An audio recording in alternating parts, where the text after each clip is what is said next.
Prime debate में हूं आपके साथ अबू हुरैरा। मरकजी काबीना ने साफ कर दिया है कि आने वाले पार्लियामेंट सेशन में 3 तलाक बिल पेश किया जाएगा। अब सवाल यह उठ रहा है और काबीना ने यह भी साफ किया है कि कुछ नुकात पर जहां पर अपोजिशन को एतराज था उन नुकात पर भी फिर से गौर व फिक्र किया जाएगा। क्या वाकई में ये सरकार कुछ तरमीम करेगी बिल में, कुछ जो नुकात हैं उन पर गौर व फिक्र करेगी? अपोजिशन को इस बिल की जिन बातों पर एतराज है, क्या सरकार उन बातों को अब दोबारा से उस पर गौर व फिक्र किया जाएगा? या मुस्लिम तंजीमों को जो एतराज था कि उलमा से इस बिल के बारे में कोई मशवरा नहीं किया गया, क्या मुसलमानों को भी एक तरह से इस पर राजी किया जाएगा? मुसलमानों और खासतौर से उलमा के जो मशवरे हैं वो भी इस बिल में शामिल किए जाएंगे? क्या वाकई में एक खुले दिल से यह सरकार अब नए तरीके से इस बिल को पार्लियामेंट में पेश करेगी? आज प्राइम डिबेट में हम इसी पर चर्चा करेंगे, लेकिन सबसे पहले यह रिपोर्ट देखिए।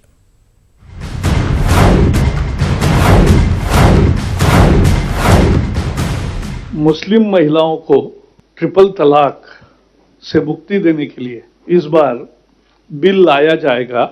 ये इंसानियत का तकाजा है, ये इंसाफ की जरूरत है और ये जेंडर इक्वालिटी और जेंडर जस्टिस की बात है। आम इंतखाबात में शानदार वापसी के बाद मरकज की मोदी सरकार लोकसभा के पहले सेशन में ही 3 तलाक बिल को पेश करेगी। मरकज की मोदी हुकूमत ने एक मरतबा फिर 3 तलाक बिल पास कराने के लिए तैयारी कर ली है।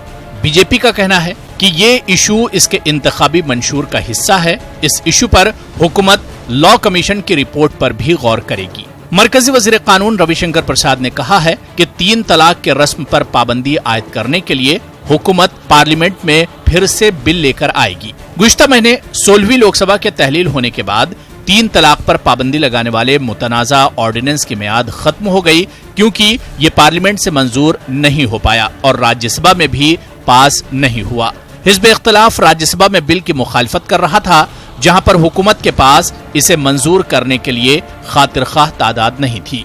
मरकजी वजीर रविशंकर प्रसाद ने कहा कि 3 तलाक बिल हमारे इंतखाबी मंशूर का हिस्सा है। इससे पहले मोदी हुकूमत को 16वीं लोकसभा के आखिरी दिन उस वक्त एक जबरदस्त अखलाकी शिकस्त का सामना करना पड़ा जब इसका पसंदीदा तलाक सलासा बिल कानूनी शक्ल इख्तियार करने से महरूम रह गया। लेकिन बाद में मोदी काबीना इस पर ऑर्डिनेंस लेकर आई। ऑर्डिनेंस में तलाक बिदअत की रस्म को क्रिमिनल नौयत का बनाया गया था, जिसकी हिज़्ब इख्तिलाफ ने मुखालफत की थी, जबकि कमीशन ने शादी, तलाक, नानफका और खवातीन और मर्द की शादी की उम्र से मुतालिक कवानीन में तब्दीली की सलाह दी थी। खास बात यह है कि अगर 3 तलाक बिल फिर पास नहीं हुआ तो एक बार फिर ऑर्डिनेंस लाना पड़ेगा। सवाल ये उठता है, क्या इस बार सरकार के लिए राज्यसभा की राह आसान होगी? क्या बिल को दोनों ऐवानों में अपोजिशन की हिमायत मिलेगी? और सबसे अहम सवाल यह है कि क्या मोदी सरकार के दोबारा इंतखाब से मुस्लिम पर्सनल लॉ बोर्ड की सोच बदली है और वो इस बिल को कबूल करेगी? Bureau report, news 18 Urdu. तो कुछ ही दिनों में पार्लियामेंट का नया सेशन शुरू होने वाला है, बल्कि यूं कहा जाए कि नई सरकार का पहला पार्लियामेंट सेशन होगा। और कल जिस तरह से मरकजी काबीना की मीटिंग हुई थी, उस मीटिंग में काबीना ने साफ कर दिया है कि पार्लियामेंट के पहले सेशन में ही सरकार 3 तलाक बिल को लेकर आ रही है। लेकिन सरकार ने यह भी साफ किया है कि कुछ चीजों पर, बिल के कुछ नुकात पर गौर व फिक्र किया जाएगा। सवाल यह उठता है, क्या अपोजिशन या जो मुस्लिम तंजीमें जिन्हें एतराज था बिल के कुछ नुकात पर, क्या अब उनके मशवरों को भी इस बिल में शामिल किया जाएगा? और क्या अपोजिशन अब तैयार हो जाएगा? और सबसे अहम सवाल यह है कि अगर अपोजिशन मानने को तैयार नहीं होता है तो क्या राज्यसभा की जो राह है वो एक तरह से मुश्किल नहीं होगी सरकार के लिए? इसी पर हम बात करेंगे प्राइम डिबेट में। कुछ खास मेहमान मेरे साथ जुड़े हुए हैं। बहुत जल्दी अपने मेहमानों का आपसे तारुफ करा देता हूं। मेरे साथ कासिम रसूल इलियास साहब मेंबर हैं, all India Muslim personal law board के, मेरे साथ जुड़ चुके हैं डिबेट में। डॉक्टर रिदवाना सनम जी सोशल एंटरप्रेन्योर हैं, वो भी मेरे साथ कश्मीर से जुड़ी हुई हैं। यासिर जिलानी साहब तर्जुमान है मुस्लिम राष्ट्र मंच के, वो भी मेरे साथ जुड़े हुए हैं। इनके अलावा चंद्रभूषण पांडे साहब तर्जुमान है बीजेपी के, वो भी मेरे साथ जुड़ गए हैं। कुछ देर में जेडीयू लीडर और वुमेन एक्टिविस्ट भी हमारे साथ इस डिबेट में जुड़ेंगे और इस डिबेट का हिस्सा होंगी। जितने मेहमान मेरे साथ पैनलिस्ट जुड़े हुए हैं सबका बहुत इस्तकबाल और वेलकम करते हैं। मैं सबसे पहले कासिम रसूल इलियास साहब आपसे ही मैं शुरुआत करना चाहूंगा कि नई सरकार है और उसका पहला पार्लियामेंट सेशन शुरू होने वाला है। कल कैबिनेट की मीटिंग हुई और उसमें सरकार ने साफ कर दिया, कैबिनेट ने पास कर दिया कि 3 तलाक बिल को फिर से ऐवान में लाया जाएगा, पार्लियामेंट में पेश किया जाएगा। कैसे देखती है all India Muslim personal law board? Qasim साहब। पीसीआर का मिल जाए। हाँ, उनको बोल दीजिए कि फोन कनेक्ट कर देंगे। हाँ, ओके, फोन आएगा, डिस्कनेक्ट हो गया इसलिए।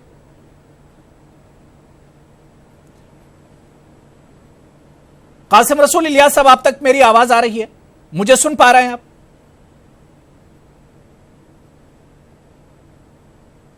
लग रहा कुछ तकनीकी खराबी, मेरी आवाज नहीं पहुंच पा रही है। मैं डॉक्टर रिजवाना सनम जी आपके पास आना चाहूंगा कि पूरी 2014 से लेकर 2019 के बीच हमने देखा कि पिछली सरकार ने, मोदी सरकार ने बहुत फोकस किया ट्रिपल तलाक पर। हालांकि राज्यसभा में 3 बार यह बिल एक तरह से रिजेक्ट हुआ, पास नहीं हो पाया। अब एक बार फिर से कैबिनेट ने पास कर दिया है। कैबिनेट ने कहा है कि नई सरकार का पहला जो पार्लियामेंट सेशन होगा उसमें इस बिल को रखा जाएगा। कैसे इसे देखती हैं रिजवाना जी?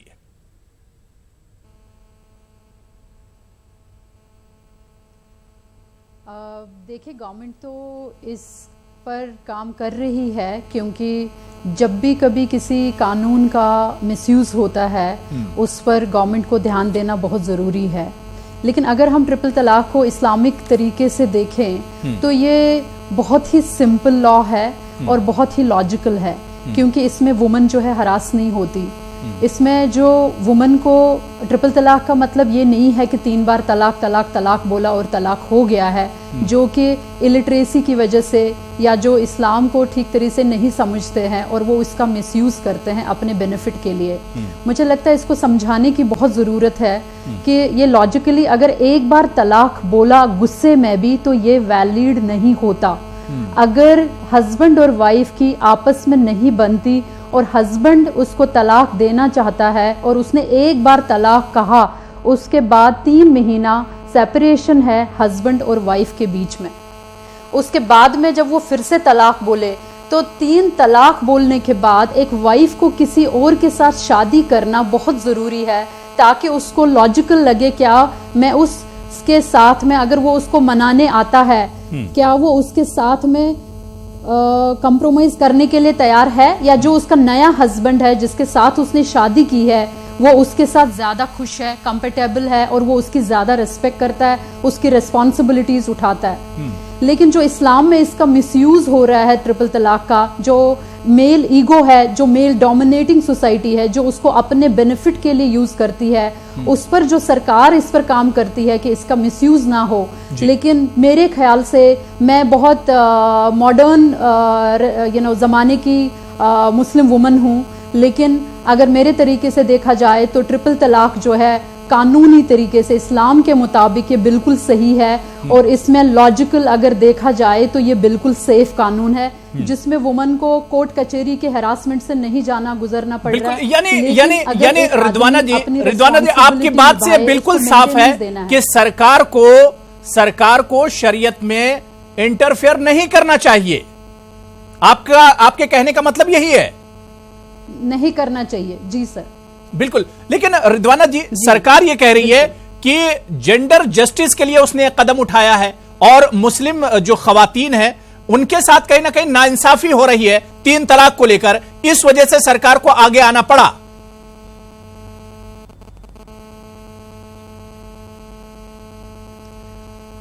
देखिए, अगर आदमी सिर्फ तलाक कहे और वो तलाक होता है, ऐसा नहीं है। उसको रिलेशन रिश्तेदारों को बीच में लाना है, उसको मोहल्ले के किसी सीनियर पर्सन को लाना है, उसको काउंसलिंग करनी है। वो एकदम तलाक बोलने से तलाक नहीं होता, ऐसा इस्लाम में कहीं नहीं लिखा है। मुझे लगता है इसको समझने की जरूरत है। ये जेंडर बायस नहीं है। अगर इस्लाम में ये अथॉरिटी मेल को दी गई है, लेकिन मेल को बहुत सारी रिस्पॉन्सिबिलिटीज भी दी गई है। सो मेरे तरीके से, जिस तरीके का नॉलेज इस्लाम का मुझे है, मुझे लगता है ये बिल्कुल ठीक लॉ है और ये बायस नहीं है, क्योंकि यहाँ जब औरत जब एक्सेप्ट ही नहीं करेगी उस तलाक को तो वो तलाक नहीं माना जाएगा। बिल्कुल वो बिल्कुल। जबरदस्ती एक इस तरफा बीच तलाक मेरे नहीं साथ हो सकता। अफजल अब्बास साहब लीडर हैं जेडीयू के, वो भी मेरे साथ जुड़ गए हैं, और इनके अलावा नाइश हसन साहिबा वुमेन एक्टिविस्ट हैं, सामाजिक कारकुन हैं, महिलाओं के लिए बहुत काम किया है नाइश हसन साहिबा ने, वो भी मेरे साथ जुड़ी हुई हैं। दोनों मेहमानों का बहुत इस्तकबाल और वेलकम करते हैं। मैं नाइश हसन साहिबा आपसे ही, आपके पास ही आना चाहूंगा कि पिछली सरकार में हमने देखा कि ट्रिपल तलाक को लेकर सरकार बहुत संजीदा थी और उसने बहुत कोशिश की कि यह बिल पास हो जाए, कानून बन जाए, लेकिन कुछ कमी रह गई इसमें और राज्यसभा से पास नहीं करा पाए। लेकिन सरकार ने अपनी शुरुआत एक बार, दूसरी जो सरकार है, सेकेंड इनिंग की शुरुआत भी एक तरह से ट्रिपल तलाक से ही वो कर रही है, फिर से पार्लियामेंट में लेकर आ रही है बिल। नाइश जी। जी देखिए, आपने बात बिल्कुल सही कही ना। पिछली बार हमने कहा था कि 3 तलाक पे बिल ना पास हो, ना इस बार कह रहे हैं। जो हमारे एतराजात थे बस वो दर्ज किए जाए। और एक एक्टिविस्ट होने के नाते, सामाजिक कारकुन होने के नाते हम लोगों ने बहुत से एतराज किए थे। पहला एतराज मेरा ये था, मैं चाहती हूं कि इस देश से तलाक की बिद्दत पूरी तरह से खत्म हो, जैसे तमाम देशों में खत्म हुआ। लेकिन इम्पोर्टेंट क्या था, जिस तरह से वो अध्यादेश लाया गया था, तो इस तरह के अध्यादेशों से देश नहीं चलता। उसमें बहुत जरूरत थी 3-4 तरमीम करने की। पहली बात ये थी कि आपने उसको 3 साल की जो सजा मुकर्रर कर दी, उसके बाद औरत कहां जाएगी, उसका मेंटेनेंस क्या होगा, वो कैसे रहेगी, और ये कॉग्निजेबल ऑफेंस बनाया गया। तो ये एतराज था कि इसको आप वापस सोचिए और इसको बेहतर बनाइए और इसको पास कीजिए। और आदमी जो है बेल के लिए लड़ता रहेगा, औरत गुजारे के लिए लड़ती रहेगी, ये एक बहुत कम्युनिटी के लिए ये औरत को फायदा नहीं देगा।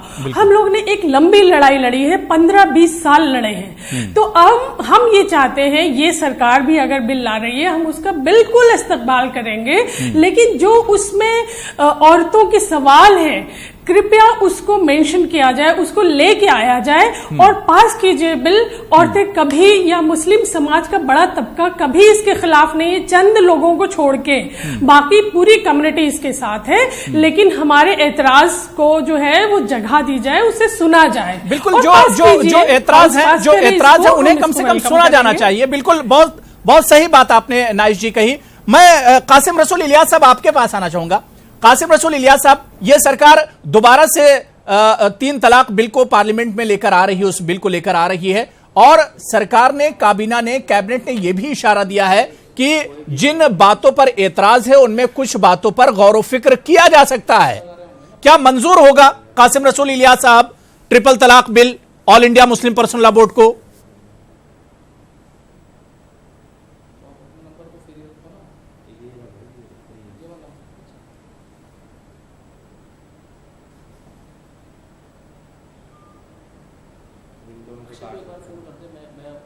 सर मिल ही नहीं रहा। अक्षय का नंबर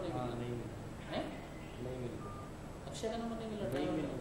तो लग रहा है कि कुछ टेक्निकल प्रॉब्लम है जिसकी वजह से मेरी आवाज नहीं जा रही है। कासिम रसूल इलियास साहब से हम फिर राब्ता करने की कोशिश करेंगे। मैं चंद्रभूषण पांडे जी आपके पास आना चाहूंगा। जिस तरह से नाइश हसन जी कह रही थी और जो बात रिदवाना सनम जी ने कही थी, मैं पहले नाइश हसन जी की बात पर आऊंगा कि कुछ जो एतराज थे वो एतराजात अगर हटा दिए जाएं, जिन बातों पर अपोजिशन भी एक तरह से अड़ा हुआ था कि इस बिल में कुछ पॉइंट जो हैं वो बिल्कुल एक तरह से सही नहीं है, उन्हें पहले हटाया जाए, उसके बाद इस बिल पर बात होगी। कल कैबिनेट मीटिंग हुई और कैबिनेट ने भी यह इशारा दिया है कि इस बिल पर दोबारा गौर किया जाएगा। क्या वाकई में जो एतराज है अपोजिशन का या मुस्लिम कम्युनिटी का, क्या उसे इस बार दूर किया जाएगा इस बिल से? पांडे जी। देखिए अबू जी, इसमें दो राय नहीं है कि पूरा का पूरा जो कानून है एक बड़े वर्ग को जस्टिस देने को लेकर के, और जेंडर जस्टिस का जो सवाल है, वुमेन एम्पावरमेंट का जो सवाल है, उसी दिशा में सोचने वाला कानून है। इस कानून में जो भी प्रावधान है, उस प्रावधान के पीछे भी मंशा यही थी कि ये कानून थोड़ा सा डर पैदा करे उन लोगों के मन में जो सड़क चलते एक महिला की जिंदगी को सड़क पर ला देते थे। उद्देश्य और मंशा भी उसके पीछे यही है। लेकिन इसके बाद भी लोकतंत्र में, पार्लियामेंट में जब कोई भी कैबिनेट का बिल आएगा तो पार्लियामेंटेरियंस को यह अधिकार है कि खुले मन और मस्तिष्क से उस पर चर्चा हो और कोई भी कानून किसी के मौलिक अधिकारों के साथ बहुत खेलने वाला नहीं होना चाहिए। ये ठीक है कि वुमेन एम्पावरमेंट के लिए ये कानून लेकर हम लोग आए हैं और ये कानून स्वाभाविक है कि मुस्लिम महिलाओं की एक लंबी लड़ाई के बाद आज फलीभूत होता हुआ दिख रहा है। और जो ये 17वीं लोकसभा का जनादेश है उसमें भी इस कानून को समर्थन मिला है, क्योंकि आप देखेंगे कि दूसरी पॉलिटिकल पार्टियां इस कानून को समाप्त करने की बात जनता के बीच में कर रही थी और जनता ने उनको कहां पे ला खड़ा किया है।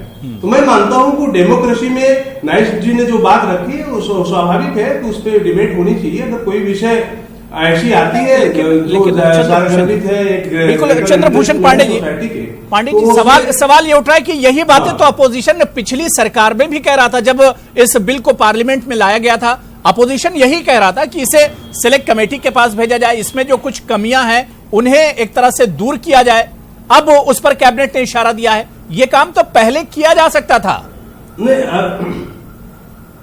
अबू जी, देखिए अबू जी क्या है, अपोजिशन को अगर ईमानदारी से आप उनकी मंशा को देखेंगे तो उनकी मंशा पर ही सवाल था। देखिए पार्लियामेंट में कितना समय पिछले पार्लियामेंट के इतिहास में खराब हुआ आप सभी जानते हैं। सेलेक्ट कमेटी में चीजें जाती है जो बहुत स्पेसिफिक टेक्निकल नेचर की होती है, लेकिन ऐसे मुद्दे जो कि नितांत सामाजिक विषय थे जिसमें तमाम पार्लियामेंटेरियंस ऐसे सदन में थे, कांग्रेस में थे, अन्य पार्टियों में थे, भाजपा में थे, जो मुस्लिम महिलाओं के दर्द को उनकी समस्या को समझते थे, वो उस पर 1 दिन 2 दिन 3 दिन डिबेट कर सकते थे। आप देखिए कि कैसे 10% आरक्षण का जो विधेयक था 2 दिनों में डिस्कस होकर पास हो गया, इतना बड़ा विषय था। तो देखिए जब आपकी नीयत ठीक होती है, आपकी मंशा ठीक होती है, आपकी सोच ठीक होती है, आप में साफगोई और ईमानदारी होती है, नहीं आपकी नीयत तो ठीक होती, तो इस पर सबसे कंसल्ट किया जाता है चंद्रभूषण जी। नियत ही ठीक नहीं थी। अगर नियत ठीक होती तो अपोजिशन जो कह रहा था उस पर भी एक तरह से काम किया जाता। मुस्लिम ऑर्गेनाइजेशन से इस पर कंसल्ट नहीं किया गया, इस पर मशवरा नहीं किया गया। मुस्लिम ऑर्गेनाइजेशन यही कह रही थी जो बात अभी नाइश हसन जी ने कही कि कुछ इसमें तरमीम की जरूरत थी, अमेंडमेंट की जरूरत थी, लेकिन वो नहीं किया गया। तो सवाल तो नियत पर उठता है पांडे जी। देखिए कैबिनेट की बैठक के बाद प्रकाश जावड़ेकर जी ने जो पत्रकारों से वार्ता की, जो बात आप लोगों के बीच में आई है, उसमें उन्होंने इस ओर भी इशारा किया है कि हम खुले मन से वुमेन एम्पावरमेंट को लेकर फोकस है, कानून की किसी धारा को लेकर फोकस नहीं है। अगर कोई धारा में थोड़े बहुत तरमीम करने से, संशोधन करने से बेहतर हित हो पाता है महिलाओं का, तो उसमें क्या बुराई है, किया जा सकता है। ठीक है कासिम रसूल इलियास साहब, अब कैबिनेट ने इशारा दिया है कि कुछ चीजों पर दोबारा से गौर किया जाएगा, कुछ तरमीम की अगर जरूरत हुई तो तरमीम भी की जा सकती है। क्या अब इस बिल को कैसे आप लोग देखेंगे? All India Muslim personal law board भी शुरू में यही कह रहा था कि जो एतराजात हैं अगर उन्हें दूर कर लिया जाए तो इसे अपनाने में कोई मुश्किल नहीं है।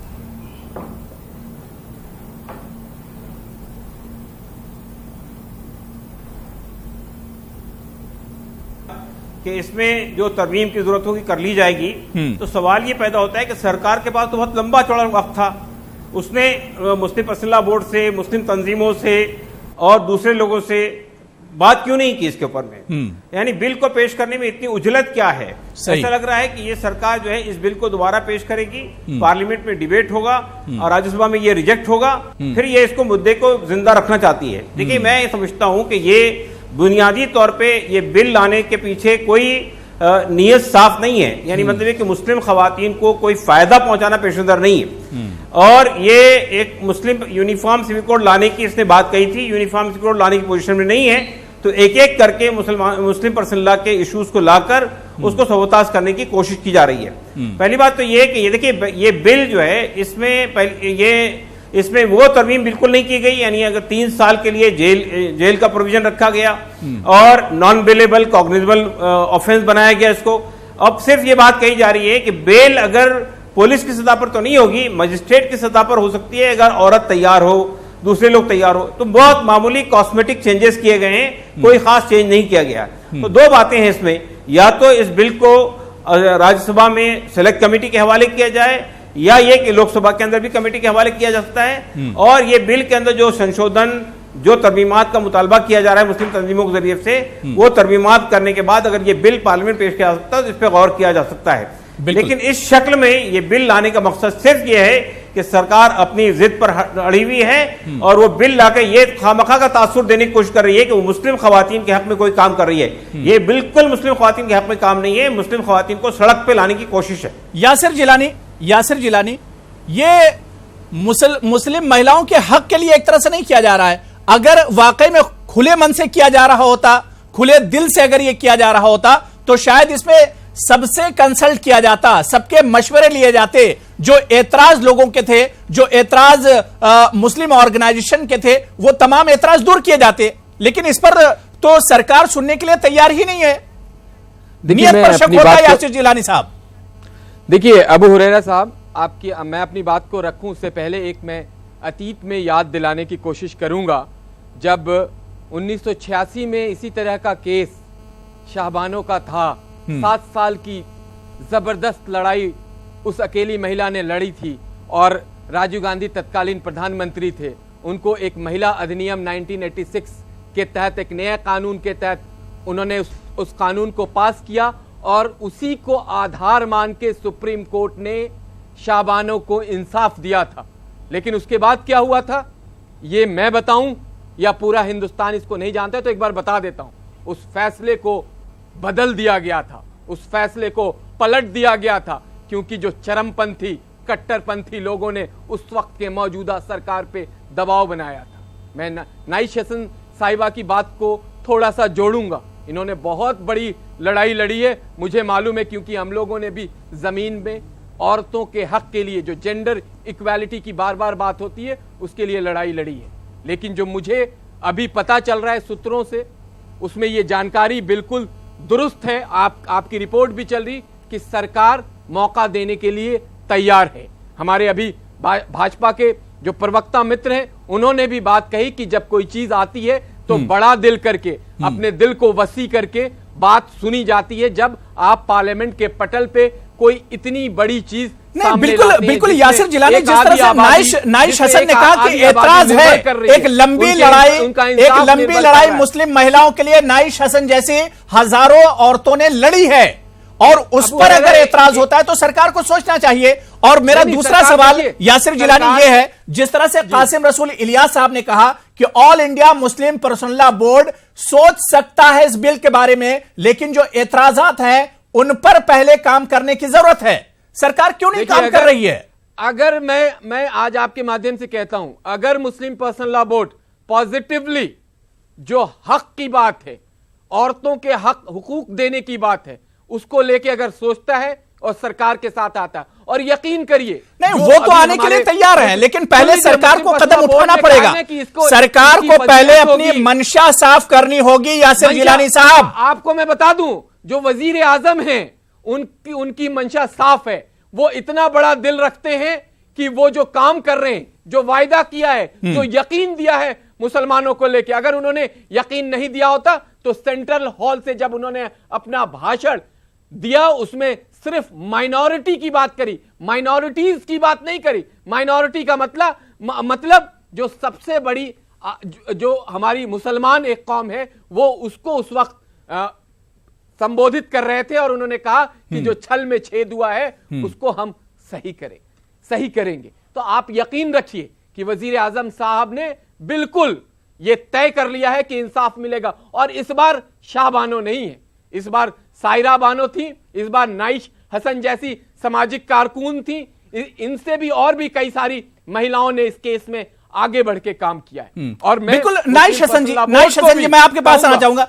नाइश हसन जी, जो सरकार पिछले 5 साल अपनी बात पर अड़ी रही एक तरह से कि इसे न तो सिलेक्ट कमेटी के पास भेजा जाएगा, न इस पर किसी तरह के सजेशंस लिए जाएंगे, क्या लगता है कि ये सरकार अब फिर से वापस लौटेगी? ये सरकार क्या वाकई में तरमीम करने की इस बिल में जहां पर जरूरत है वो तरमीम करेगी?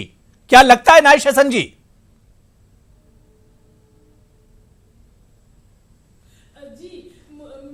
असल में किसी ऐसी हाइपोथेसिस पे नहीं जाना चाहती।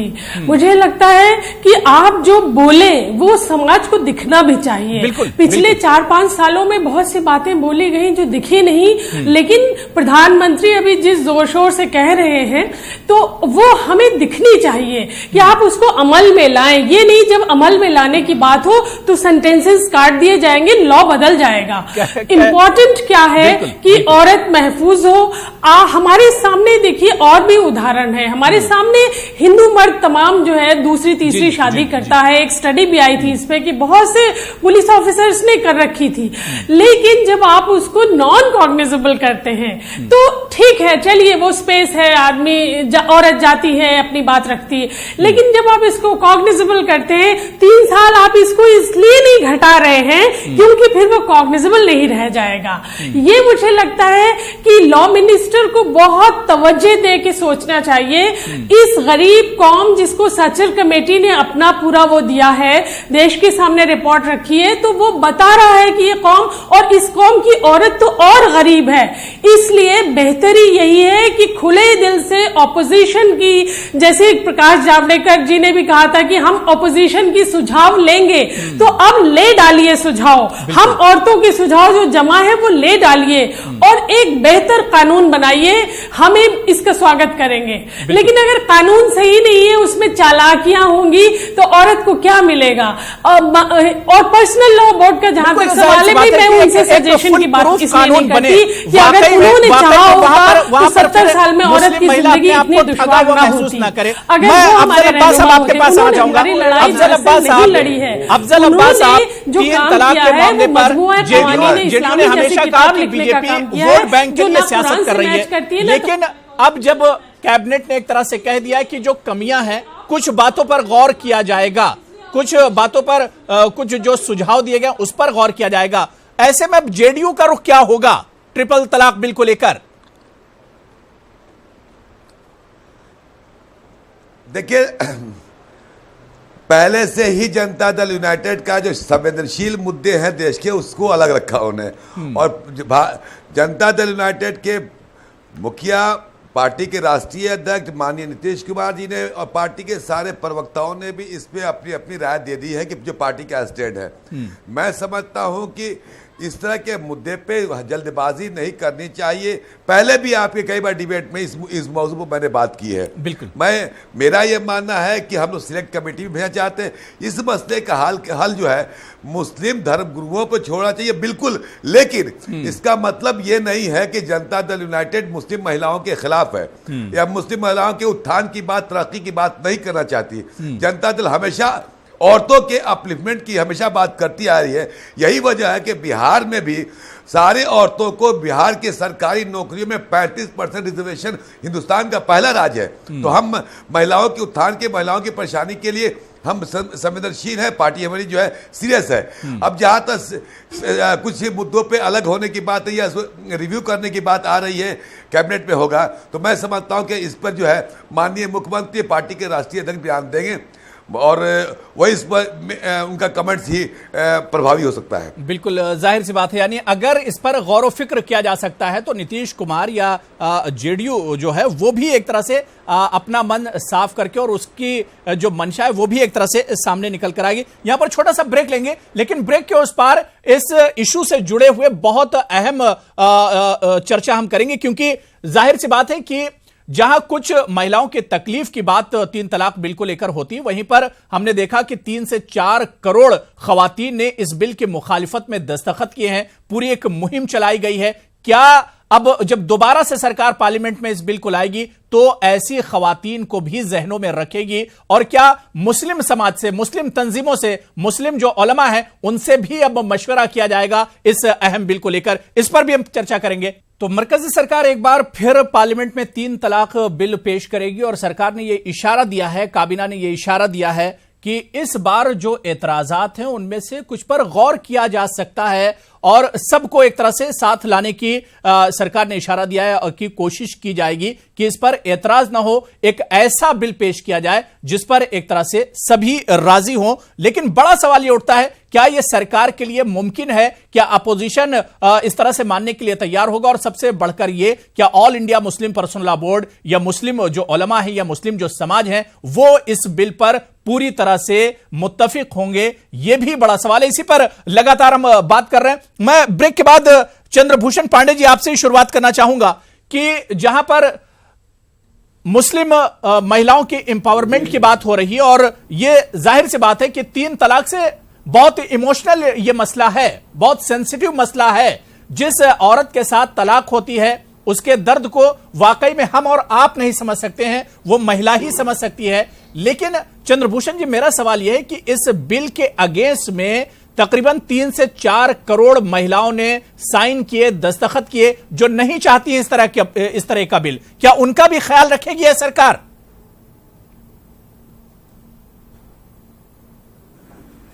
देखिए, निश्चित रूप से मैं मानता हूं कि जब भी कोई सरकार इस तरह के कानून लेकर आती है जो वर्ग को न्याय दिलाने की बात करता है, तो स्वाभाविक है कि ये कानून कोई एक दिन में कल्पना लोक में नहीं पैदा होता। हम सभी जानते हैं कि 80 के दशक से लेकर के और पूरा आप आज 21वीं सदी में 2019 में हम लोग बात कर रहे हैं, एक लंबा 30 वर्ष से अधिक का समय बीता है। इसमें बहुत विमर्श हुई है, तमाम न्यायिक वाद और परिवाद हुए हैं, तमाम सामाजिक परिवर्तन और मूवमेंट हुए हैं। इसके बाद ये कानून सामने आया और ये कानून भी 2 बार अध्यादेश के रूप में आया, उसके भी कुछ अनुभव भी सामने हैं।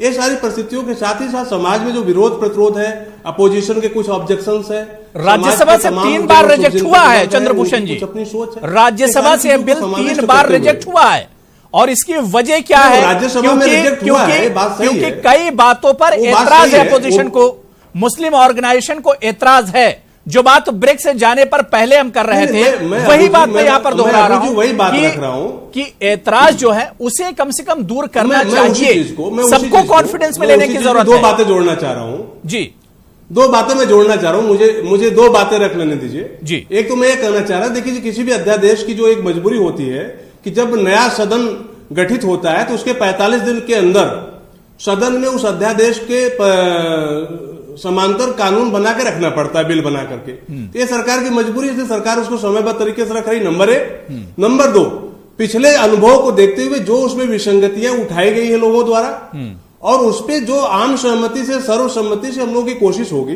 कि कानून बने ताकि वो कानून सर्व स्वीकार हो और उसके क्रियान्वयन में भी ज्यादा सफलता मिलेगी, ज्यादा स्वीकार्य होगा। तो कानून के पीछे एक चीज हमेशा ध्यान रखना होगा कि कानून जब बनाया जाता है तो किसी को सजा देने के लिए नहीं बनाया जाता है। कानून वास्तव में अपराध को रोकने के लिए, भय पैदा करने के एक हथियार है। और सभ्य समाज में कानून का महत्व तभी तक होता है जब कानून के टूटने की रफ्तार कम होती है।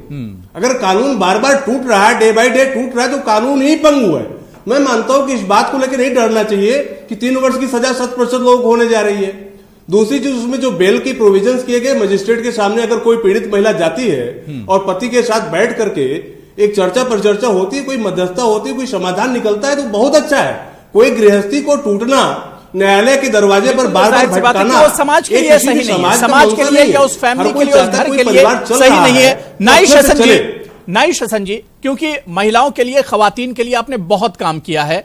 मेरा जो सवाल चंद्रभूषण जी से था वही सवाल आपसे कि समाज की वो महिलाएं जिन्हें 3 तलाक होते हैं, जिनका तलाक होता है, जाहिर सी बात है उनके सामने बहुत मुश्किल घड़ी होती है। लेकिन यहां पर हमने देखा कि एक पूरे हिंदुस्तान में दिल्ली के जंतर मंतर पर भी कुछ मुस्लिम महिलाओं ने प्रोटेस्ट किया इस बिल के अगेंस्ट।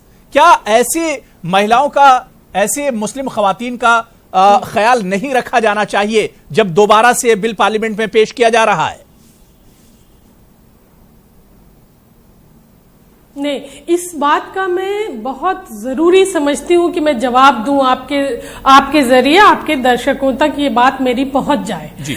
मैं उन 4 करोड़ खवातीन ने जो बिल पे ये के खिलाफ दस्तखत दिया है उसकी रियलिटी बताना चाहती हूँ। ये बिल पर्सनल लॉ बोर्ड के कुछ लोगों ने एक छोटी सी पर्ची बनाई थी और उस पर्ची में 3-4 सवाल लिखे थे। मैंने वो पर्चियां हासिल की हैं, आज मैं लेके नहीं तो कैमरा पे दिखाती। उस पर्ची में ये था, आपकी शरीयत खतरे में है, क्या आप इसे सही मानती हैं? आपके मजहब पे हमला हो रहा है, ये ठीक है? आपको इस देश में इस तरह का नागरिक बनाया जा रहा है, मतलब किसी भी सवाल में ये नहीं लिखा था कि क्या तलाक तलाक तलाक कह के औरत को बाहर निकाला जा रहा है, इसे रोका जाए या ना रोका जाए। मैं कह रही हूं इस देश की एक औरत दस्तखत ना करती अगर इस पे लिखा होता कि तलाक तलाक तलाक कह के औरत को घर से बाहर निकाला जा रहा है, इसे जारी रखा जाए। बिल्कुल। तो कोई औरत ना कहती। उसके सामने तो वो रियल सवाल ही नहीं आया ना। और ये मस्जिदों से, मदरसों से, मोहल्लों में बांटे गए, बाकायदा पर्चियां बांटी गई। ये आप 4 करोड़ नहीं 4000 करोड़ दस्तखत भी करवा के रख लीजिए तो इसका कोई मायने नहीं है। क्योंकि उसमें अगर आपने रियल सवाल रखा होता कि सरकारें जो है तलाक तलाक तलाक के खिलाफ है, लेकिन तलाक तलाक तलाक ठीक है और अल्लाह इसकी इजाजत देता है, एक औरत, अनपढ़ औरत भी उस पर दस्तखत कर देती तो मैं अपना काम सब छोड़ के बैठ जाती। कासिम रसूल इलियास साहब से पूछ लेता हूं। कासिम रसूल इलियास साहब, जो एक मुहिम चलाई थी all India Muslim personal board ने, जिसकी सच्चाई यहाँ पर नाइश हसन जी बता रही है, वाकई में इसकी सच्चाई क्या थी? बहुत अच्छी चीज क्या ये मुस्लिम खवातीन 3 तलाक बिल के खिलाफ थी या जबरदस्ती उनसे दस्तखत कराए गए? सच्चाई क्या थी कासिम रसूल इलियास साहब?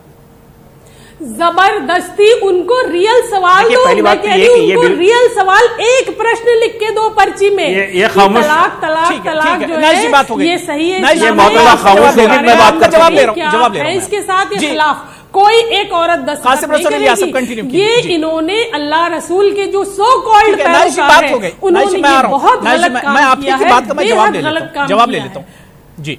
कासिम साहब कंटिन्यू कीजिए। इनके सारे मेरे पास दस्तावेज रखे हैं। ये बात बिल्कुल गलत है। इन्होंने झूठ फरेब इतना ज्यादा किया है। अरे आप खामोश बैठेंगे मैं बात करूंगा ना। गलत नहीं है जनाब, मैं आपको पूरे पेपर दिखा सकती हूँ। पहली बात आपने ही लिखा कि जब आप आए मुझे तो बात बुर्का करने पहन के आए, आप पीछे की कतार में बैठे। मैं फिर आ रहा हूं, दोबारा आ रहा हूं। आपने जो एतराज किया, आपने जो बात रखी, उसी का मैं जवाब ले रहा हूं। नाइश हसन जी, मैं आप ही की बात का जवाब ले रहा हूं। आपने अब जवाब सुन लीजिए। औरतों को नाइश हसन जी बनाया है खाली। नाइश हसन जी अब सुन लीजिए, कासिम साहब को सुन लीजिए, वो भी अब अपनी बात रखेंगे। पहली बात जी जी जी जी कासिम साहब, देखिए पहली बात तो यह है कि ये देखिए कोई बात को बहुत ज्यादा ताकत से, ऊंची आवाज से कहने से बात सही नहीं हो जाती है। पहली बात तो यह है कि मुस्लिम खवातीन ये सड़कों पे आई, एहतजाज किया, इन्होंने जो है उसके खिलाफ तकरीरें की हैं, इन्होंने उस पर दस्तखत किए हैं और अपने होश हवास में दस्तखत किए हैं। ये बात गलत है कि उनको गलत बात बताई गई और इस तरह किया गया। पहली बात देखिए मैं साफ कहना चाहता हूं, इस तलाक के मसले पर हमको बहुत आप वो पर्चा दिखा दीजिए। अल्लाह वाले हैं, साफ सुथरी बहस करनी चाहिए। अल्लाह वाले नमाजी हैं, आप वो पर्ची अल्लाह की बंदी खामोश बैठिए, मेरी बात करने अबू साहब को वो पर्ची दिखा दीजिए। आपका ईमान अगर दुरुस्त है तो आप वो पर्ची दिखा दीजिए जो सवाल आपके बने हैं, नहीं तो मैं अगली बार लाके जरूर दिखाऊंगी। कम से कम आप अपनी बात को एक्सेप्ट कर लीजिए। हम कह रहे हैं बीजेपी बहुत खराब है, आपके खिलाफ होगी, लेकिन आपने जो गलतियां की हैं उसको एक्सेप्ट कर लीजिए। ये आपने गलत काम किया। आप मुझे एक पर्ची नहीं दिखा पाएंगे और मैं आपको आपके सवाल दिखाऊंगी। ठीक है जो आपने ड्राफ्ट किए थे। जवाब सुन लीजिए, जवाब सुन लीजिए, दूसरे को मौका दीजिए। देखिए इस तरह चीखने चिल्लाने से बात बनेगी नहीं। आप अपना देखिए, आप अपनी बात कह चुकी है, मेरी बात सुनिए। बिल्कुल अपनी कुछ सब्र का मुजाहरा कीजिए। पहली बात तो देखिए तलाक बिदअत, ये 3 तलाक जो है इसको मुस्लिम पर्सनल लॉ बोर्ड, तमाम उलमाए कराम तलाक बिदअत कहते हैं, गलत कहते हैं और ये कोशिश करते हैं कि मुस्लिम माशरे में 3 तलाक का चलन खत्म होना चाहिए। और ये अब सुप्रीम कोर्ट का ये फैसला आ जाने के बाद, सुप्रीम कोर्ट का फैसला आने के बाद में जब आप कहते हैं कि ये तलाक इनवैलिड है, वाइड है, तो फिर किसी कानून की कोई जरूरत बाकी नहीं रहती। दूसरी बात हमारा कहना यह कि अगर गवर्नमेंट कानून ला रही है तो उसे मुस्लिम तंजीमों से, मुस्लिम महिलाओं से बात करके ऐसा कानून लाना चाहिए जो शरीयत के मुताबिक हो। देखिए मुसलमान किसी ऐसी चीज को एक्सेप्ट नहीं कर सकता जो खिलाफ शरीयत हो। ये बात साफ समझने की कोशिश कीजिए। पहली बात तो ये कि आप ये कहते हैं कि कोई आदमी 3 तलाक देगा तो वो तलाक वाकई नहीं होगी, लेकिन वो क्राइम तलाक बिद्दत बंद होगा तो एग्जाम्पल दीजिए ये शरीयत के खिलाफ कैसे हुआ? अरे भाई मेरी बात तो एग्जाम्पल से समझाइए, हम लोग पढ़े लिखे लोग हैं, आपको जवाब देंगे। नहीं, कैसे ये शरीयत के खिलाफ होगा, बस आप उसको विद एग्जाम्पल हमारे सामने रख दीजिए। और पूरी दुनिया में अगर कोई एक शरीयत कानून हो मुस्लिम कंट्रीज में, 50-52 कंट्रीज जो मुस्लिम है, आप मुझे बता दीजिए कि पूरी दुनिया में मुसलमान का एक शरीयत कानून है। आप बता दीजिए मुझे, मैं आप जो कहेंगे मैं उसके लिए तैयार हूंगी, मैं अपनी बात वापस ले लूंगी। अबू हुरैरा साहब, या तो आप इनसे कहलवा लीजिए या मुझे ठीक है, बात हो गई, गलत है, ठीक है, नाइस जी बात हो गई, नाइस हसन जी, नाइस हसन जी बात हो गई, नाइस हसन जी आपने, नाइस हसन जी, आपने एक बात पे गौर नहीं किया। कासिम रसूल इलियास साहब ने शुरू में ही कहा था कि अगर अब दोबारा से ये बिल पार्लियामेंट में आ रहा है और कुछ चीजें जिन पर एतराज है, अगर वो चीजें हटा दी जाएंगी, उस पर गौर किया जाएगा, तो मुस्लिम पर्सनल लॉ बोर्ड भी इस पर गौर कर सकता है इस बिल पर। तो इसका तो हमें वेलकम करना चाहिए, ये तो एक अच्छी बात है। अब जो करे ना करें, औरतों को परेशानी है, उनसे हम यहाँ कह ही रहे हैं, वो कौन सी ऐसी गवर्नमेंट अथॉरिटी है जो वो हमें रिकॉग्नाइज करे? उनके वजह से औरतों का ये हाल हुआ है। वो उसको माने ना माने, आप एक बेहतर कानून लाइए। इस देश में प्रोफेसर, डॉक्टर, इंजीनियर, तमाम मुसलमान पढ़े लिखे हैं जो इसके खिलाफ हैं, और इनसे हमें रिकॉग्निशन नहीं चाहिए। ठीक है, मैं यासिर जिलानी आपके पास आ रहा हूं। यासिर जिलानी, आपको क्या लगता है कि 3 तलाक पर जो मसवदा बने, क्या वाकई में उस शरीयत से हटकर होना चाहिए, इस्लामिक बेस पर वो ना हो? क्या वाकई में वो पूरा का पूरा एक तरह से सिर्फ कानून हो? नहीं, पहले देखिए, एक इतराज जो मैं आपके सामने रख दूं, आप बार बार कह रहे हैं कि क्या ये मुस्लिम पर्सनल लॉ बोर्ड जो एनजीओ है ये मानेगा, तो मैं आपको क्लियर कर दूं। जी, यासिर जिलानी आवाज आ रही है। मैं आपको क्लियर कर दूं कि मुस्लिम पर्सनल लॉ बोर्ड का हिंदुस्तान के मुसलमानों पे कोई यकीन नहीं है। मुस्लिम पर्सनल लॉ बोर्ड एक एनजीओ है जो अपने मफाद के लिए काम करती है, एक क्लियर है। आप अपनी इंडिविजुअल हैसियत में क्या कौन कह रहा है, हम उसको मानने के लिए तैयार हैं, लेकिन आप यकीन मानिए, शरीयत में कहां दखल अंदाजी की बात हुई है? जो एक बिद्दत, तलाक बिद्दत है, अगर इन लोगों ने कोशिश करी होती, मैं तो डायरेक्ट कहता हूं कि हमारे उलेमा, हमारे मुफ्ती, हमारे जो मौलाना हजरात हैं, अगर आज उन लोगों ने इस मसले को हल किया होता तो आज यकीन माने कि ये हम और आप इस पे डिस्कस नहीं कर रहे होते। ये शाबानों से डिस्कशन की शुरुआत हुई है। शाबानों के वक्त भी इसी तरह के फेनेटिक सोच के जो लोग थे, उन्होंने पूरे भारत में हंगामा बरपा हुआ था, इसी तरह की डिबेट, क्योंकि उस वक्त टीवी का चलन इतना नहीं था, तो पेपर के अंदर बड़े बड़े कॉलम लिखे जाते थे। ठीक है, यासिर जिलानी, अब जब नए सिरे से यासिर जिलानी, अब फिर से पार्लियामेंट में सरकार बिल ला रही है, क्या जो मुस्लिम ऑर्गेनाइजेशन, मुस्लिम पर्सनल लॉ बोर्ड को छोड़ दीजिए आप, उसकी बात कीजिए, जो दूसरी मुस्लिम ऑर्गेनाइजेशंस हैं जिन्हें एतराज था, जिस पर नाइश हसन जी ने खुद एतराज जताया था, क्या उन चीजों पर गौर नहीं करेगी सरकार? उन पर गौर करना चाहिए सरकार को। आज जो मिनिस्टर का बयान है, आज जो भारत के मिनिस्टर का बयान है, जो इस केस को देख रहे हैं, उन्होंने क्लियर ये बात कह दी है। जी, उन्होंने क्लियर ये बात कह दी कि इसमें अगर किसी तरमीम की जरूरत होगी, किसी ऑर्गेनाइजेशन, किसी संगठन का अगर कोई आदमी अपनी कोई सुझाव देना चाहता है, तो उसके लिए बिल्कुल वो सोच रहे हैं। तो उन्होंने अपने दोनों हाथ आगे बढ़ाए हैं। अब हमारे जो तंजीमें हैं, हमारे जो लोग हैं जो लड़ाई लड़ रहे हैं, उनको चाहिए। देखिए, मैंने आपको पिछली डिबेट में भी कहा था कि मेरा एक मकसद है, ट्रिपल तलाक, तलाक बिद्दत को यहां से खत्म करना। उसके लिए कुछ भी करना होगा हम लोग करेंगे। लेकिन इसमें जो लोग अड़चन लगा रहे थे, मैं नाइश हसन को भी कहूंगा कि वो सरकार से सवाल पूछें, जरूर उनका हक है, लेकिन जब पार्लियामेंट के अंदर कांग्रेस के सांसद खड़े होकर गलत दलीलें देते हैं और विरोध करते हैं, तो इनका हक बनता है कि उनसे भी सवाल करें, उनसे भी सवाल पूछे कि क्या वो औरतों के हक में नहीं है? या कांग्रेस अपने मैनिफेस्टो में जब ये कहती है कि मैं ट्रिपल तलाक को, अब जब मेरी सरकार बनेगी तो मैं तलाक को खत्म नहीं होने दूंगा, ट्रिपल तलाक जो तलाक बिद्दत है, तो उस पर भी सवाल करें। ठीक है, मैं रिदवाना सनम जी आपके पास आना चाहूंगा। रिदवाना सनम, क्या आपको नहीं लगता है कीजिए, सुप्रीम कोर्ट की गाइडलाइन है। ठीक है, मैं नाइजी आ रहा हूं, मैं उससे पहले रिदवाना सनम जी बहुत देर से वेट कर रहे हैं। रिदवाना सनम जी, आपको नहीं लगता है कि जिस बिल की बात हो रही है, तो ऐसे में 3 तलाक पर जो भी मसवदा बने वो इस्लामिक एतबार से ही होना चाहिए?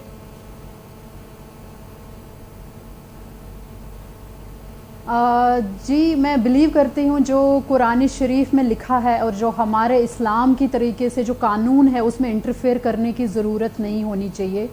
सरकार को बहुत सारे काम है। अगर वुमेन एम्पावरमेंट की बात करें तो बहुत कुछ, it's not about Muslim women empowerment, Hindu women empowerment. मुझे लगता है बात रिलीजन की नहीं है, बात एक वुमन की है। और ट्रिपल तलाक सबसे बड़े दुख की बात है। ट्रिपल तलाक किसी को समझ ही नहीं आ रहा कुरान के मुताबिक क्या लिखा है। मेरी रिक्वेस्ट है सबसे कि इस्लामिक तरीके से ट्रिपल तलाक की एक्चुअल मीनिंग देखे। अगर एक आदमी तलाक 3 बार बोले या 15 बार बोले या 50 बार बोले एक टाइम पर, वो एक ही बार माना जाएगा, उसको ट्रिपल नहीं कह सकते 3 बार कहने से। 3 बार कहने में बीच में ड्यूरेशन है, 1 मंथ, 2 मंथ, 3 मंथ, और लोग इन्वॉल्व है उसमें। मुझे लगता है ये बिल्कुल ठीक नहीं है उसमें इंटरफेयर करना। बिल्कुल, लेकिन रिजवाना जो बात यासिर जिलानी कह रहे हैं, क्या इसमें हमारे उलमा की भी कमी है? क्या इसमें जो इस्लामिक जो धर्मगुरु हैं उनकी भी कमियां हैं? हमारी जो मुस्लिम ऑर्गेनाइजेशन है उनकी भी कमियां हैं, जिसकी वजह से आज मामला यहां तक पहुंच गया। वो अगर सेल्फिश है, लेकिन आप देखें वहां तक अगर पहुंच गया, लेकिन ये इस्लामिक मामले से अगर किसी वुमन को ये कानून पसंद नहीं है, उसको अपनी लड़ाई खुद लड़नी है, वो घर से एक मोबाइल कॉल या एसएमएस पर तलाक सुन के नहीं निकलनी चाहिए, वो उसको एक्सेप्ट नहीं करनी चाहिए। दैट मींस उसको कानून का पता नहीं है। ये बहुत सेफ और बहुत ही, मैं एक खुद एक औरत हूँ, मैं इसको अच्छे से समझती हूँ। जब कुरान ने और जब हमारे इस्लाम के नजरिए से ये कहा गया कि जब तलाक होता है तो अर्श हिल जाता है, अर्श हिलता है, जो हमारे प्रॉफिट है उनको सबसे अगर बुरी कोई चीज उनकी जिंदगी में लगी है तो ट्रिपल तलाक जैसी चीज पे, इस पे क्यों नहीं चर्चा करते मौलवी हजरात बैठ के आम लोगों के बीच में? क्यों नहीं कहते हैं कि ये गलत प्रैक्टिस रही है? क्यों नहीं आज तक हम आजादी के बाद, पिछले 1980s के बाद, 85 जब शाबानो का केस है उसके बाद हम यही लड़ रहे हैं? हमारे पास और कोई मुद्दा नहीं रह गया। हमारे पास एजुकेशन पे हम काम करना नहीं चाहते। पिछले 70 सालों में जो सरकारें रही हैं वहां एक मदरसा नहीं खोल के दे पाए रिलीजन के बेस पे। ठीक है, मैं कासिम रसूल इलियास साहब आपके पास आना चाहूंगा। कासिम रसूल इलियास साहब, जो बात बार बार कही जाती है कि 3 तलाक का मामला हमेशा से ही एक तरह से बहुत मुतनाज़ा रहा है, शरीयत से जुड़ा हुआ जरूर है, लेकिन इस पर एतराज रहा है। क्या कहीं ना कहीं मुस्लिम तंजीमों और मुस्लिम जो उलमा है उनकी कमियां रही हैं? चाहे all India Muslim personal law board हो, जमात इस्लामी हिंद हो, इस तरह की तंजीमों को इस पर काम करना चाहिए था, जिसमें तंजीमें फेल रही। देखिए, पहली बात तो यह है कि मैं आपको बता रहा हूं, ये तंजीमें काम कर रही है, यानी इस्लाह माशरा की कोशिशें पूरे मुल्क में चल रही है जी। देखिए, मैं ये कहना चाहता हूं आपसे कि देखिए, इस्लाम ने ये बात कही है कि तलाक जो है, यानी इस्लाम ये चाहता है कि शादी ये बाकी रहे, और अगर तलाक की नौबत आए तो उससे पहले कई प्रोविजन दिए हैं इस्लाम ने कि जिससे कि तलाक टल सके। लेकिन उसके बाद ये कहा कि अगर आपको लगता है कि नहीं, रिश्ता बन नहीं सकता, तो फिर आप एक तलाक दीजिए, इद्दत तक के इंतजार कीजिए, वो खातून अपने घर में रहेगी। तो ये तलाक एहसन का जो तरीका है, इसी तरीके को सब लोग अप्रिशिएट करते हैं, चाहते हैं कि ये हो। देखिए, 2 नुक्ते नजर पाए जाते हैं, ये बात समझने की कोशिश कीजिए। हमारे यहाँ भी 2 नुक्ते नजर पाए जाते हैं, एक हनफी मसलक है, एक अहले हदीस मसलक है। अहले हदीस मसलक यही बात कहता है कि अगर एक शख्स एक मजलिस में 3, 10, 50, 60, 70 चाहे कितनी भी तलाक दे दे, वो एक ही तलाक वाक़ होगी। तो जो आदमी जिस मसलक को कबूल करना चाहे उसको उस मसलक पे अमल करने का इख्तियार होना चाहिए। तो मसला ये है कि ये प्रोविजन तो ऑलरेडी मौजूद है कि अगर एक आदमी, देखिए एक बात, और ये बात कि 3 तलाक तो नहीं होनी चाहिए, इसकी कोशिश हो रही है मुस्लिम माशरे के अंदर, इस्लाम माशरे जो इद्दत का वक्त है, जो इद्दत के 3 टर्म है, सरकार उसमें जो चीजें बताई गई हैं इस्लाम के तरफ से, वो हमारे मौलवी हजरात ने क्यों नहीं बताया कि वो जो इद्दत का वक्त है वो मर्द और औरत कैसे बिताएंगे? इस पे खुल के क्यों नहीं बहस हुई? इसको क्यों आपने सिर्फ किताबों तक रखा और लोगों को ये आपने नहीं बताया कि वो जो इद्दत का वक्त है और उसमें जिस तरीके से रहना है, उस पूरे रहन सहन में मैं दावे के साथ कहता हूं कि कोई भी तलाक वैलिड नहीं हो सकती अगर 3 महीने मर्द अपने बीवी के साथ रह सकता है, जैसे वो अपने शादी के यासिर जिलानी, यहाँ पर बड़ा मुद्दा यह है कि सरकार जब दोबारा से पार्लियामेंट में बिल ला रही है, तो कासिम रसूल इलियास साहब, मेरा सवाल यह है कि मुस्लिम पर्सनल लॉ बोर्ड सरकार से जाकर सलाह मशवरा करे यह सरकार को भी अब सलाह मशवरा करना चाहिए कि फुल प्रूफ इस बिल को कैसे बनाया जाए, और इस बात को भी यकीनी बनाना पड़ेगा कि किसी को देखिए किसी को गलत सजा ना होने पाए, इसे भी फुल प्रूफ बनाने की जरूरत है। नहीं, देखिए अबू हुरैरा साहब, हमने पिछली बार भी सरकार से बार बार ये बात कही है कि भाई जो बिल आप पार्लियामेंट में ला रहे हैं उस बिल से पहले हम पर गुफ्तगू कर लीजिए। देखिए हम खुद चाहते हैं कि ट्रिपल तलाक जो है मुस्लिम माशरे के अंदर ना हो, मुस्लिम औरतों को जो है इज्जत के साथ जिंदगी गुजारने का मौका मिलना चाहिए। आप इस पर गुफ्तगू कर लीजिए, इसको नॉन कॉग्निजेबल, नॉन बिलेबल इतना हार्श बनाकर आप मामलात को सिर्फ खराब ही करना चाहते हैं। एक औरत को आप एक आदमी से ये कहते हैं कि अगर वो 3 तलाक देगा तो जेल चला जाएगा 3 साल के लिए, और उसके बाद वो मेंटेनेंस भी देगा, उसके बाद वो शादी बरकरार भी रहेगी, वो जेल से छूट कर आएगा तो फिर ये शादी कंटिन्यू रहेगी। ये सब अहमकाना बातें हैं जो इस बिल के अंदर मौजूद हैं। बिल के ऊपर बात होनी चाहिए। अगर कोई बिल ऐसा हो जो सबके लिए एक्सेप्टेबल हो, ऐसे बिल को लाना चाहिए जो शरीयत के दायरे में हो, इससे हमें कोई इख्तिलाफ नहीं है। लेकिन सरकार बात तो करे, सरकार बिल लाती है, मैं यासिर जिलानी आ रहा हूं, लेकिन उससे पहले अफजल अब्बास साहब से भी यही रिएक्शन ले लूं कि अफजल अब्बास साहब क्या वाकई में जिस तरह से कासिम रसूल इलियास साहब कह रहे हैं कि बिल पर एक लंबी बहस होनी चाहिए और ऐसा बिल बने जो सबको एक तरह से मंजूर हो, क्या ऐसा नहीं हो सकता है? क्या ऐसा मुमकिन नहीं है?